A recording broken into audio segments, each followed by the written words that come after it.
price stability mechanism is actually very strong, and you don't necessarily need to have like hundreds of millions of liquidity pools in a DEX to ensure the price stability.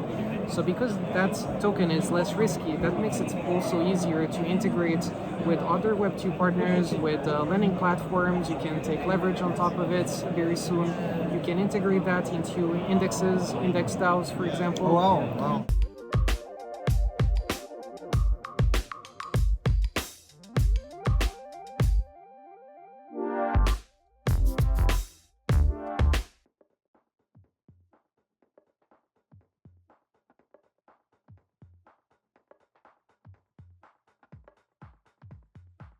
Hi everyone, so we have Philip from Ankr right here, and we are in the Binance Blockchain Week, and we're here to talk about their project. So for those who have not heard about this project, can you give them bits and pieces of information of what it is? Yeah, sure. So Ankr is a decentralized Web3 infrastructure provider. We focus on two parts. So the first part is for builders. So we allow people to build on top of blockchain APIs. We're trying to decentralize that network. Now we have a network of RPC nodes that builders can just connect to, and also node providers can connect to that network to monetize their infrastructure. So that's making basically consumption of blockchain infrastructure with the pay-as-you-go model and much easier to scale for node providers in general. The second part of the business is about staking, more specifically liquid staking. So we have liquid staking on several networks, and we partner with our DeFi partners to enable DeFi use cases on top of liquid staking. But as an infrastructure provider, for us, we see liquid staking more. It's a staking infrastructure that can be used in DeFi. It's nice, you can have more yield, but we also believe that Web2 companies will end up integrating liquid staking as a way for them to easily provide staking services for their end consumers without necessarily directly getting involved with DeFi. For end consumers watching this and they've done staking in several platforms, what's the biggest impact to them, liquid staking versus what they're currently used to right now? Yeah, sure. So I think it's important to understand there is Ethereum liquid staking and there is liquid staking in other chains. So Ethereum liquid staking was done originally to provide liquidity to staked ETH because you cannot unstake Ethereum. But right now for other chains you have that next generation of liquid staking where liquid staking is a redeemable token. So you can actually unstake Avalanche, BNB, Phantom and so on. So whenever there is a small discount on, let's say, BNB liquid staking, you can actually redeem it back to Ankr, so the liquid staking provider, and you will receive the redemption value after 7 days at the end of the unbundling period. The price stability mechanism is actually very strong, and you don't necessarily need to have hundreds of millions of liquidity pools in a DEX to ensure the price stability.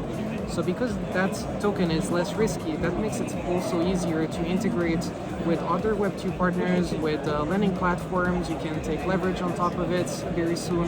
You can integrate that into indexes, index DAOs, for example. Oh, wow. So there is plenty of use cases that can be done, and that's one of the focuses that we have with our partners is to explain them what is the liquid staking ecosystem that we envision, and work together to enable that for the benefit of the stakers, so that they really have possibilities to boost their staking rewards with DeFi in a sustainable way, and not necessarily by just giving away some tokens, but really with financial applications where there is actually a logic on how you can boost your reward. Okay, that's what the project's all about. What's the value for people that want to hold the token as well? What would be the merit for them that they want to just keep it for a very long time? So currently we're working on the Tokenomics. So for Q2 we will enable the pay-as-you-go model. When you use a BNB chain, for example, so you need to pay gas fees, right? And ultimately the gas fees, they actually go to the validators directly,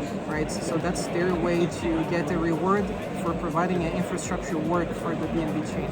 On our level, actually we are one level below the layer 1 chains, and we offer the nodes. So by enabling the pay-as-you-go model, the RPC node providers, right, which is needed for any layer 1 chain, are basically getting some Ankr tokens from people that want to consume RPC calls or blockchain calls that are then on top of it, and they're basically monetizing their infrastructure as well. So the dynamic ends up being very similar, where for every single RPC call, there will be some consumption of Ankr token. So that's going to boost the token velocity of the token, and ultimately create a price dynamic that will be very similar to, let's say, BNB chain or Avalanche and so on, where the token is actually built to capture the network adoption of that chain. In our case, it's not a specific chain, it's actually multiple chains because we're one layer below. So the network adoption of open RPC networks, we hope that the Ankr token is actually going to capture then that network effect. Then about staking, I think there's many people that always want to know about staking. So I think it's important to realize that if you are a node provider, well, then you also need to self-stake some Ankr as a node provider in that network. And then we will have to figure it out what are the type of powers that you can have. So one thing that obviously they want to decide is about what is the price of one RPC call. Some might want a lower price, some might want a higher price. There is some decisions that will have to be made, and we believe it should be the node providers to take that decision. But it should be proportional to the stake of Ankr that they have.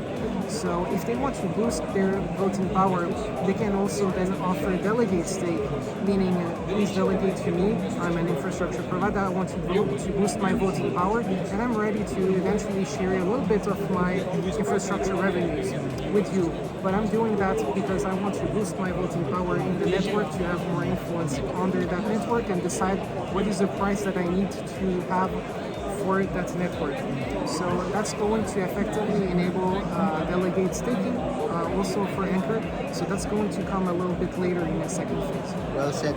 Last two questions. When people are watching this, for sure they feel that you're so knowledgeable about this. How did you become so good in all of this? And I guess I'm asking this also for people who really want to build a career and be good in this entire crypto blockchain space. How did you do it? Well, actually, I have a financial background, so I used to be a wealth manager, mostly in Switzerland for 8 years. Oh, nice. I invested in crypto back in 2017. I went through the bear market like most of us, and I just thought, having a proper time horizon, educating myself about blockchain. So I was educating myself about the space literally every day. And last year I decided to actually leave the banking space to focus on DeFi.